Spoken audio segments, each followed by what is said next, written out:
ya kan? Dia menentukan hidupnya, ya kan? Dari like, saya lanjut atau saya bunuh diri. Ternyata banyak orang nge-like dan akhirnya dia benar-benar bunuh diri seperti itu. Nah, itu bencana.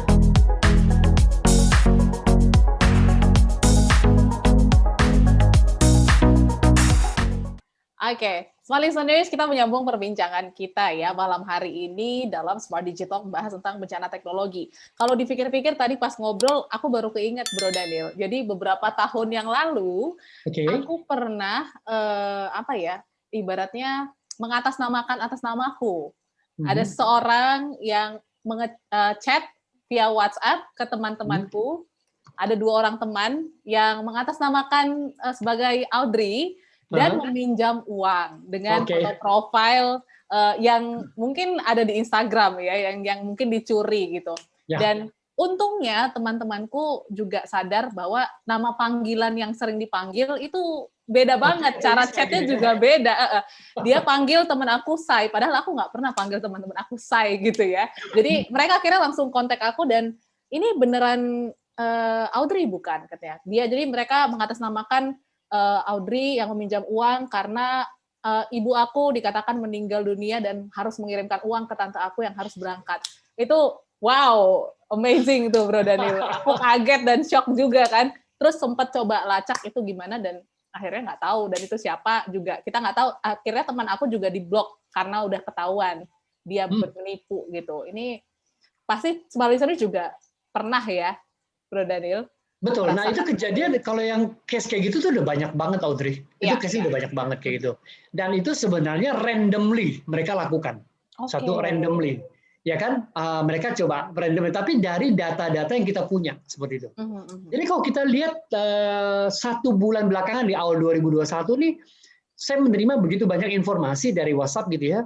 Penipuan lewat salah satu minimarket. Seperti itu. Nah, jadi yang dia dapat bayaran dan lain sebagainya kayak gitu kan. Nah, itu akan kejadian. Saya juga mau share satu. Ini saya sendiri punya pengalaman. Pengalaman e-commerce sebenarnya. Jadi ketika lihat Instagram ada promo. Ya kan? Ada promo, lihat promonya lumayan nih, nggak mahal dan juga nggak murah. Make sense gitu kan lihat iklannya. Lalu ya tanpa pikir lagi saya pesen kayak gitu kan. Begitu saya pesen, lalu langsung dikontak. Nah, ketika saya kontak, saya tuh punya perasaan bahwa kayaknya agak aneh ya. Kok nomornya beda gitu kan. Lalu ada yang telepon saya, dia bilang, wah, Bapak pesan ini ya, ini lewat bea cukai dan lain sebagainya. Bapak pesan. Jadi saya diintimidasi sebagai orang yang memasukkan barang ilegal.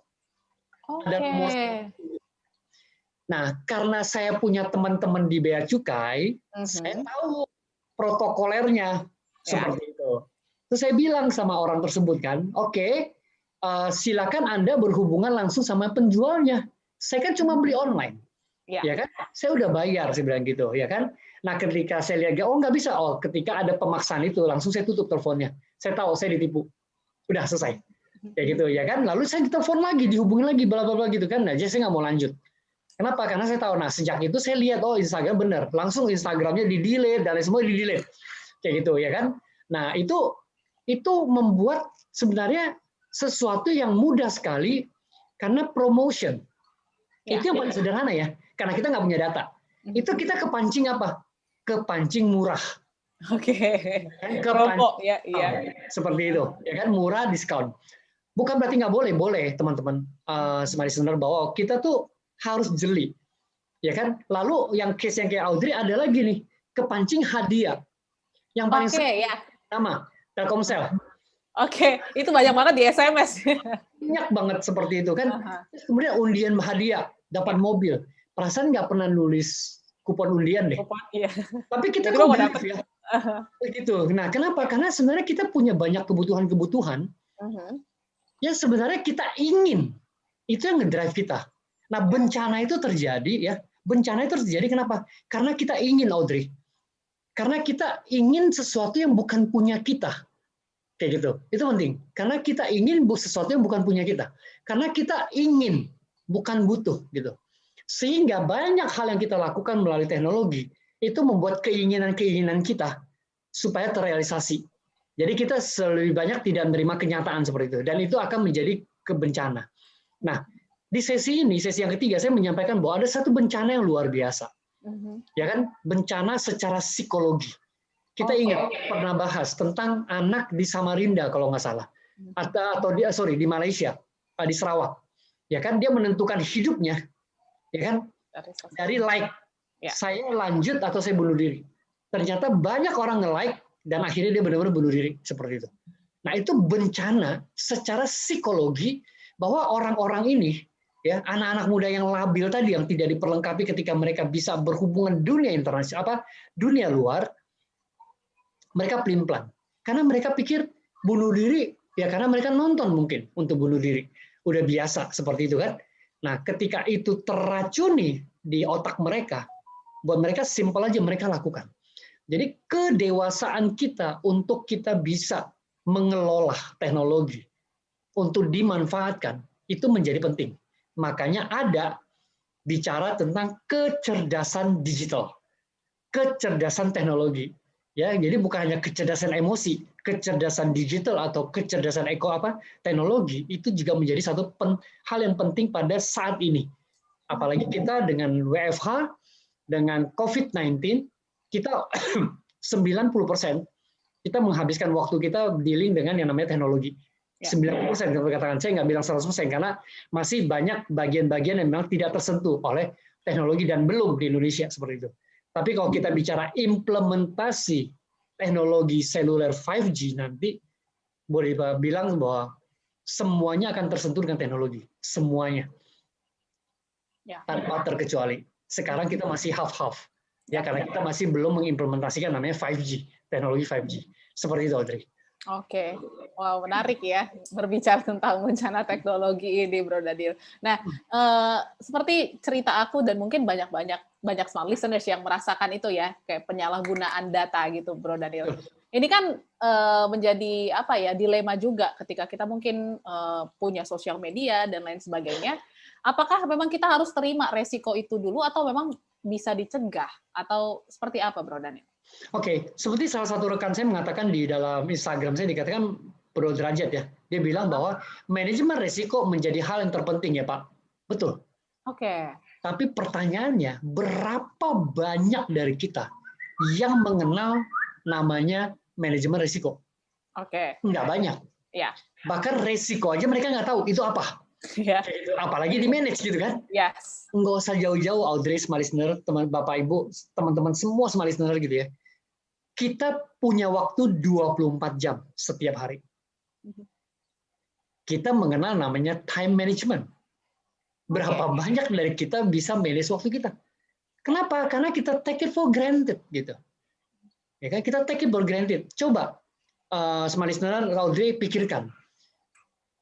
Per millisecond itu berapa penting buat mereka yang sedang beradu balapan mobil per millisecond. Jadi mereka miss aja per millisecond itu bisa miss semuanya, bahkan bisa kejadian kecelakaan kayak gitu, ya kan? Nah, kalau kita tanya menunggu waktu 9 bulan buat ibu yang sedang hamil, itu waktu menanti untuk 9 bulan itu waktu yang seperti apa buat mereka? Ya kan, kita tahu bahwa pepatah-pepatah itu banyak sekali tentang bagaimana kita menghargai waktu. Nah, bahkan di James Gui, saya senang banget tuh. James Gui menyampaikan bahwa ada mata uang yang kita punya oleh setiap negara, dan karena dibuat oleh manusia, kayak gitu. Tetapi ada satu yang disediakan oleh alam, mata uang yang disediakan oleh alam, yang standarnya semua sama. Apa? Waktu. Untuk Audrey, untuk saya, untuk orang kaya, untuk orang miskin, untuk orang berhasil, untuk orang tidak berhasil, untuk anak-anak, untuk orang dewasa, semuanya sama, 24 jam. Kita manage nggak? Kita nggak manage. Ya kan? Apalagi kita bicara risiko, yang kita nggak tahu. Risiko itu apa sih?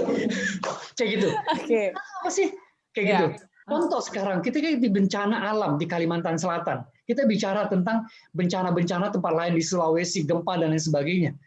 Ya kan? Antisipasi kita apa? Yang kita bisa lakukan adalah kita sering kali menuding orang lain, Audrey, smart listener. Nah, pada malam hari ini saya ingin mengajak kita untuk aware tentang bencana teknologi. Kita nggak bisa menyalahkan. Kenapa? saya garis bawahi, kita tidak bisa menyalahkan orang lain. Karena teknologi itu akan berkembang terus dan makin cepat.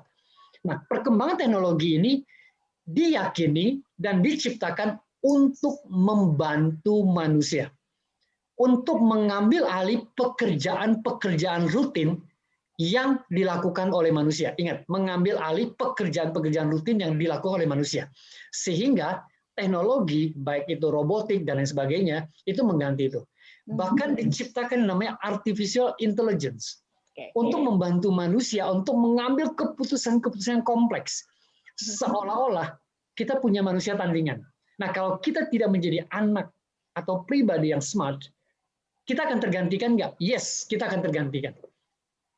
Kita akan tergantikan. Padahal Tuhan menciptakan kita sebagai manusia, punya otak yang luar biasa, punya kemampuan yang luar biasa, yang tidak bisa digantikan oleh apapun.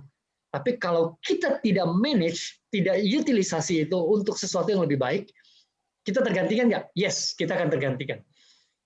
Jadi pertanyaannya, are you ready? Nah, kalau ketika kamu digantikan oleh mesin, itu sudah bencana terbesar. Contoh, implementasi yang paling gampang ketika e-toll card. Banyak orang penjaga-penjaga tol itu yang digantikan oleh mesin. Dan even mesin lebih better, seperti itu. Nah, ketika kita tidak prepare, itu bencana. Kita jadi pengangguran. Betul ya? Kayak gitu. Kita jadi pengangguran, kita nggak ngapa-ngapain. Padahal, kita adalah pribadi yang more than hanya memberikan tiket dan pengembalian uang itu. Kita more than that, gitu loh. Biarkan itu lakukan oleh mesin. Tapi ketika kita tidak beradaptasi, apa? Dan itu bencana. Dan kita akan apa? Demo. Kita akan berontak dan lain sebagainya kan? Seperti itu. Oke. Bencana teknologi yang sudah dijabarkan tadi, wah ternyata serem-serem semua Smart Listeners. Kalau kitanya kita nggak tahu ya. Jadi hari ini kita udah tahu seperti apa bencana teknologi dan